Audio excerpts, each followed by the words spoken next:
Hello, I'm Death, and I review things so you don't have to. Hello, my baby. Hello, my honey. Hello, my ragtime gal. Suddenly you kissed my wife. Baby, my heart's on fire. No, they're not gone yet. The Combiner Wars line of the Transformers has at least one more boxed set of remolds, with the Lio Kaiser set, an Entertainment Earth exclusive, or so the sticker says. It's also a Platinum Edition, which means nothing other than that the box has that fancy silver stripe on it.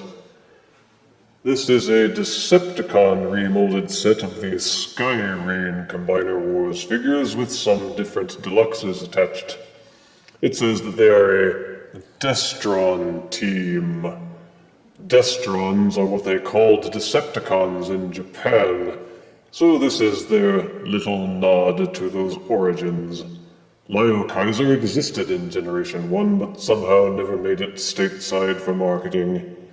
It may have been the overt Voltroniness of the set, based on lions as it is, but now we have a version of it to enjoy. For a price. The character art dominates the front, with photos of each individual figure in their alt modes off to the side. On the top are views of the figures in their robot modes, and on the back a photo of the Combiner Gestalt, with the individual figures pictured off to the right in both their modes. The bio reads, "The Destrons are a foul group of criminals and convicts that also happens to be one of the most elite strike teams in the galaxy. Together they become Lio Kaiser, a combiner whose sheer power is rivaled only by his penchant for evil." Ooh. So let's unbox Lio Kaiser to see exactly how far his penchant for evil will take him. And here are the Destrons out of box and in alt modes. The team is comprised of Voyager Desaras, who is a remold of Skylynx. There is Deluxe Guyhawk, a remold of Air Raid. Deluxe Felbat, a remold of Skydive. There is Deluxe Ironbison, a remold of Brawl. And Deluxe Drillhorn, a remold of Nose Cone. And the only new figure of the lot, an unclassifiable minifigure called Iron Scythe. I confess to being frankly tired of describing the same figures over and over again, so for the Lio Kaiser set, I will focus mainly on the differences between these figures and their many copies. Each figure is well protected in its own plastic cubby hole in the box. As with other Combiner War sets, the Lio Kaiser set contains this cardboard pouch, this mini poster of the box art, a cute little trading card of the box art, and a large sheet of instructions showing how to transform each figure, as well as assembling the Combiner. Each figure comes with weapon accessories and also the standard hand-foot accessories for the Combiner Wars line. Starting with Voyager Desaras, in ship mode the differences are few and mostly with the colors.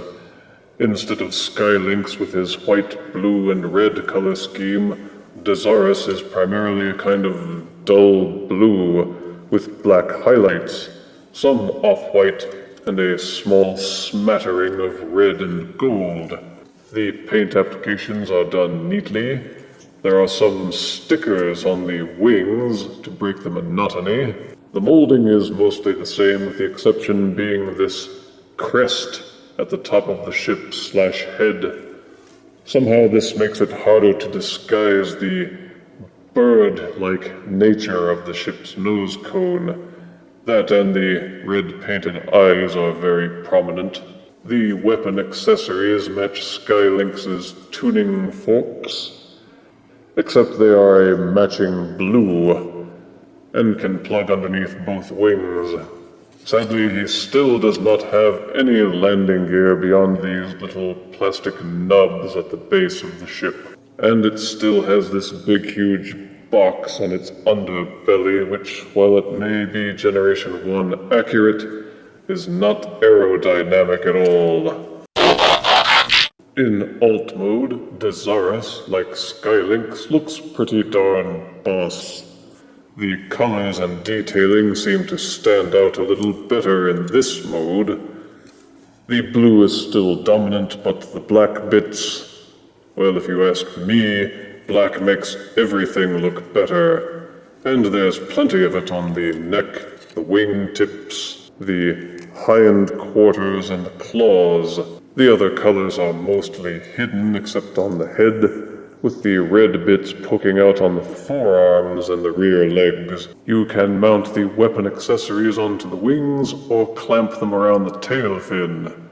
It's your choice. The smaller rear fins seem a little bit floppier on Desaras, and as with Skylynx, the rear paws don't seem to support much weight. Use floor polish to tighten them up, or just pose your Desaras very carefully. Desaras maintains identical features and articulation as Skylynx, including movable jaw, and they even painted the inside of the mouth. This makes for a robust, highly detailed figure, though there isn't much innovation. Desaras gains 8 out of 10 deaths. Felbat is colored a deep blue with some black and some off-white and some yellow paint. There is silver highlighting and most of the molded detailing is identical to Skydive. The gun accessories mount under each wing and the hand-foot accessory can plug onto the top. The instructions in the box have different configurations for the weapons as applied to each figure, and the way you display them is mostly up to you. If you think the guns look cooler under the wings, then by all means keep them there. If you would rather see them mounted onto other deluxes, then no one will stop you, not even me. Certainly the hand-foot accessory looks pretty dumb on top of the plane, and there's no rule that says you can't just ditch them completely and keep them someplace else until you're ready to assemble the Gestalt. There does not seem to be any landing gear, not even under the nose cone. So Felbat's landings will be a spectacular failure to behold. In robot mode, Felbat has again the same molding as Skydive with the exception of the head sculpt. Not only is the head different, but it has these cool folding out bat ears that can be raised or lowered. With the Lio Kaiser set, almost all of the remolding is centered around the heads, with the obvious intent of giving the Destron team a kind of manga Gundam samurai appearance. And I must admit, Felbat's head, with no silly robot lips, looks pretty cool. The dark blue colors accentuate the kind of bat-like mojo, though the off-white and yellow don't allow for much stealth. Felbat can hold the gun accessories in either or both hands, and also the hand-foot accessory can be a clunky and obtrusive weapon accessory. Felbat is just as articulated as Skydive and supports an excellent range of motion. He is well painted and well detailed.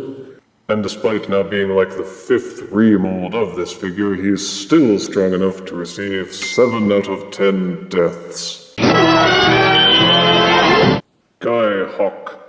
A nice, studly, manly name for a figure that's primarily colored a silly, girly pink. He redeems himself slightly with some shiny silver colors, some black and yellow striping, and very neatly applied paint applications. Again, there is no landing gear. and the front of the plane looks a bit flat. But as it is based on the very solid Air Raid Aerial Bot mold, it is a solid figure with some neat features like these fold-out wings. The black guns, nice, can be plugged under either wing, and again you can put the hand-foot accessory on top. Why one of the figures had to be pink, I'm not sure. Again, it may be the Voltron influence. One of them was always pink too. Guyhawk's new head sculpt makes him look a lot like Jet Jaguar with his pointy top and silver face.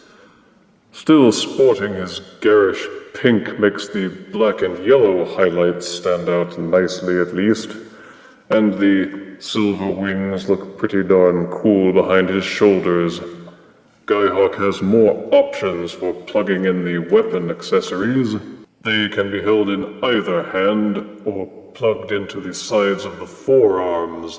You could also plug them into the wing peg holes at need. Guyhawk has the same strong articulation as the Air Raid mold and can be put into all kinds of Jet Jaguar poses for your amusement. This mold has no real flaws in any of its other incarnations and matches Felbat with 7 out of 10 deaths. Ironbison and Drillhorn. Well, what can be said of these? One is a remold of Combaticon Brawl, the other a remold of Technobot Nose Cone, which is itself a remold of Decepticon Brawl. Brawl is not well liked in the Combiner Wars line for reasons which have been elucidated in other reviews. The molding is identical on the main body for both of these figures, with the main differences being in the color and paint applications. Ironbison is mostly a deep mustard yellow, with silver highlights. It's neat that the tank turret and the treads are silver, even along the bottom. A couple splotches of yellow up top, and some pin striping at the sides set it all off fairly well, but it's still Brawl. The cannon will raise and lower, but the turret will not rotate. Again, the treads are not treads at all, just little plastic wheels that are hit or miss in terms of how well they will actually roll. Ditto for Drillhorn.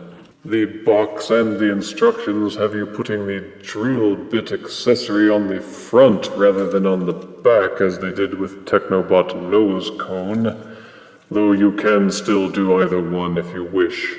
The instructions also depict the gun accessories for the planes mounted at the top of the turrets rather than the hand or foot accessories, but again that is simply a matter of personal choice or preference.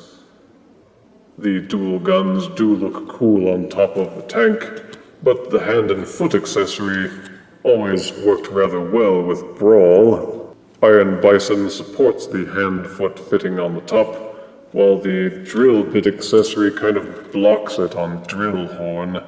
It seems to work best if you push the hand-foot accessory onto that peg at the top of the drill bit. I think it looks fairly good in this configuration with the toe section of the foot accessory curling over the cockpit of the drill bit like a turtle shell. But you can do it pretty much any way that you can imagine, or follow the directions on the instruction booklet diagrams.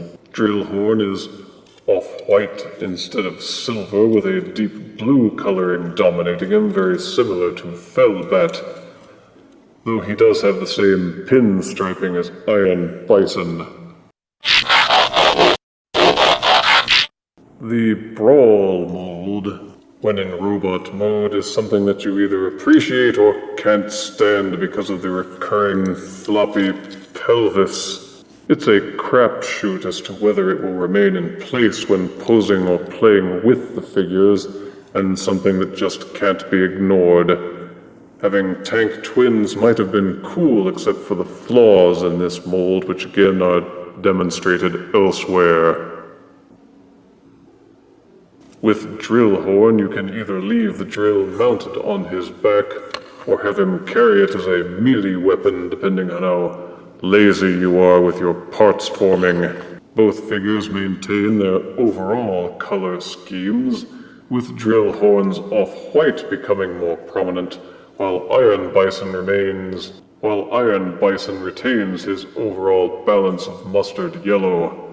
Again, the main draw is the spankin' new head sculpts. Ironbison has a pair of fold-out head horns very similar to Felbat's, while Drillhorn has a single horn that tilts forwards. A neat little addition that seems to add a lot to these otherwise brawled figures. They share a decent amount of articulation, as with the Brawl mold. Lamentably, the flaws for these figures are carried over from Brawl as well, with weak pegging that just doesn't hold them together very well in their tank modes, floppy crotches, and a drill section that they just didn't seem to know what to do with. While they get points for the new heads, it's not enough to elevate them past 5 out of 10 deaths. Iron Scythe is a smaller figure, not really complicated enough to say that it's a Legends class. It has only 2 modes, a combiner weapon and birdie drone thingy. The transformation is very simple. Just fold down the bird tail, fold in the bird wings, and tilt the head backwards so that the figure can hold him like a gun. If Iron Scythe was supposed to be the nunchucks pictured on the box art, there is no way in the instructions given as to how you are supposed to do that. There are a lot of pegs on Iron Scythe so that you can fit him as a gun or have him held as an accessory in many weird and delightful ways. There's a peg up at the top, a peg under the neck, a peg that folds in, and also each wing has 2 peg holes which could fit other weapon accessories so that you can plug all 4 of the plain gun accessories underneath Iron Scythe to make him small but fearsome. It has good paint applications and color coordinates well with Felbat and Drillhorn, and that's it. He is mainly there to make Lio Kaiser look better by having a weapon to heft, and that is enough. Iron Scythe gets 6 out of 10 deaths. Transforming the figures into the Gestalt is elaborated on in other reviews. Skylynx was a strong core torso, and the Aerialbot molds make for very sleek arms. As for the Brawl molds, they are arguably at their strongest when serving as shins for a combiner, and this is where Ironbison and Drillhorn manage to redeem themselves somewhat. The colors are well coordinated, with 3 of the figures being mostly blue, and each of the figures having the same off-white sections which blend in well as a gestalt. Each of the figures in the upper torso have enough black on them that Desaras joins together well with them despite the pink arm. With black hands and white feet, and plenty of silver, there is much to appreciate in the way that this combiner has been detailed. Lio Kaiser sports a new head sculpt. Instead of Skyrain's all-lion head, Lio Kaiser sports a black catty crown, but set off with a nice silver faceplate with red eyes. Besides Superion, Skyrain was one of the easiest gestalts to pose, and Lio Kaiser shares that strength with rotating head, ratcheted shoulders, bending and rotating double-jointed elbows, and rotating hands. There is no waist rotation, but there are ratcheted hips that rotate and splay, an upper thigh rotation, and ratcheted knees that will bend and swivel. The feet will also rotate in their pegs, and depending how good you are at balancing, you can put your Lio Kaiser into a wide range of poses to demonstrate his penchant for evil. One weakness, at least with this particular Lio Kaiser, is that the joint of the shoulder doesn't seem to lock in place, which means that this arm flops forward, depending on how much weight is applied to it from the deluxe arm. Overall, the choice of deluxes to join with Desaras was excellent. Skyrain was a mishmash that just didn't seem to come together all that well. But with Desaras' strong torso foundation, with jet deluxe arms and sturdy tank shins, Lio Kaiser comes across as the better of the two. The iron scythe weapon looks good plugged into either hand.